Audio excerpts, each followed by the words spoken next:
प्रधानमंत्री मोदी ने तीनों कृषि कानून रद्द करने का ऐलान किया है। किसान आंदोलन के कई हीरो हैं, खासकर वो किसान जो 1 साल से प्रदर्शन कर रहे हैं, अनशन कर रहे हैं, अपनी जान दे रहे हैं, ठंड झेल रहे हैं।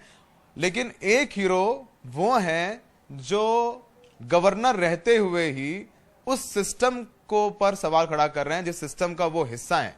सरकार में रहते हुए अपनी सरकार से सवाल पूछने वाले किसानों के लिए सत्यपाल मलिक, इन पर इनकी लोग आलोचना भी कर रहे हैं और किसान इनका बहुत सम्मान करते हैं। सर, पहली बात तो आपको मैं मुबारकबाद दूं या क्या कहूं कि आपने गवर्नर रहते हुए, कल भी हमारी आपकी बात हुई और आपने कहा था कि आपको प्रधानमंत्री मोदी से उम्मीद है, शायद वो संदेश सरकार तक पहुंचा और आज सुबह ही कृषि कानून रद्द हो गए। नहीं, अंत भला सो भला, उन्होंने बहुत अच्छा किया, मैं उन्हें बधाई देता हूं मोदी जी को। और मुझे लगता है आने वाले दिनों में भी वो किसानों के लिए इसी तरह कंसिडरेट रहेंगे।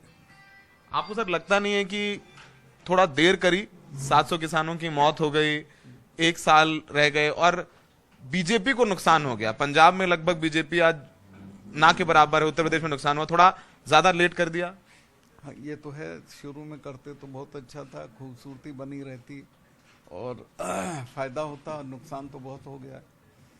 आपको लगता है कि आने वाले विधानसभा चुनाव में उत्तर प्रदेश में अब कुछ स्थिति ठीक होगी? इस पे मेरा बोलना ठीक नहीं है, इस पे मेरा बोलना ठीक नहीं है। लेकिन आज खुश हैं आप? मैं बहुत खुश हूं, क्योंकि किसानों ने बहुत तकलीफ झेली है और उनकी पार्शियल विक्ट्री हो गई आज। किसान कह रहे हैं जब तक संसद से पास नहीं होगा तीनों जो रद्द होना है तब तक वो जाएंगे नहीं छोड़ के। नहीं, वो तो अभी जब तक सारी बातें नहीं बनेंगी तब तक नहीं जाएंगे और मैं उनके साथ हूँ। आप साथ हैं? अच्छा, कल आपने एक बात बोली थी कि चौधरी चरण सिंह ने कहा था कि अपने वर्ग के लिए आवाज उठाते रहना चाहिए, चाहे उसकी कीमत कुछ भी चुकानी पड़े। तो आपने भी उस कीमत चुकाने को लेकर के जरा से भी नहीं सोचा? आपने कल मेरे से बोला था कि 1 मिनट नहीं लगेगा, मैं गवर्नर पद त्याग दूंगा। तो किसानों के लिए असली त्याग जो है वो करने के लिए तैयार थे आप? मैं बिल्कुल अल्टीमेटली पहले दिन से तैयार था कि मुझे गवर्नरशिप छोड़नी पड़ेगी, छोड़ दूंगा।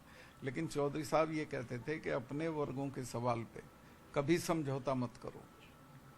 अगर आगे कुछ ऐसा होगा किसानों को लेकर के तो तब भी सत्यपाल मलिक जैसे आज बोल रहे वैसे बोलेंगे? बिल्कुल खड़ा रहूंगा, बिल्कुल खड़ा रहूंगा किसानों के लिए। तो आज हमारे एनडीटीवी के माध्यम से किसानों को क्या संदेश देना चाहेंगे? क्योंकि मेरे को याद है कि सबसे पहले आपने बात की थी कुछ महीनों पहले और वहां से तमाम लोगों का क्रिटिसिज्म भी आपको झेलने को मिला, क्योंकि जब आदमी सच के रात पे चलता है, स्टैंड लेता है, तो क्रिटिसिज्म भी झेलना पड़ा है आपको। क्या कहना चाहेंगे? अपने आलोचकों को क्या कहना चाहेंगे और अपने चाहने वालों को क्या कहना चाहेंगे? देखिए, जो मेरे आलोचक हैं वो तो ये आलोचना करते थे कि गवर्नरशिप क्यों नहीं छोड़ रहे। तो गवर्नर में उनके पिताजी ने नहीं बनाया था, जिसने बनाया था वो 1 भी मिनट नहीं लगाता अगर वो कहते थे कि छोड़ दो। किसानों को मैं ये कहना चाहता हूँ कि इस जीत को और आगे बढ़ाइए और शांतिपूर्वक अपना संघर्ष चलाइए और इसी तरह से एकता अपनी बनाए रखिए। किसानों को संदेश दे रहे हैं एकता बनाए रखिए।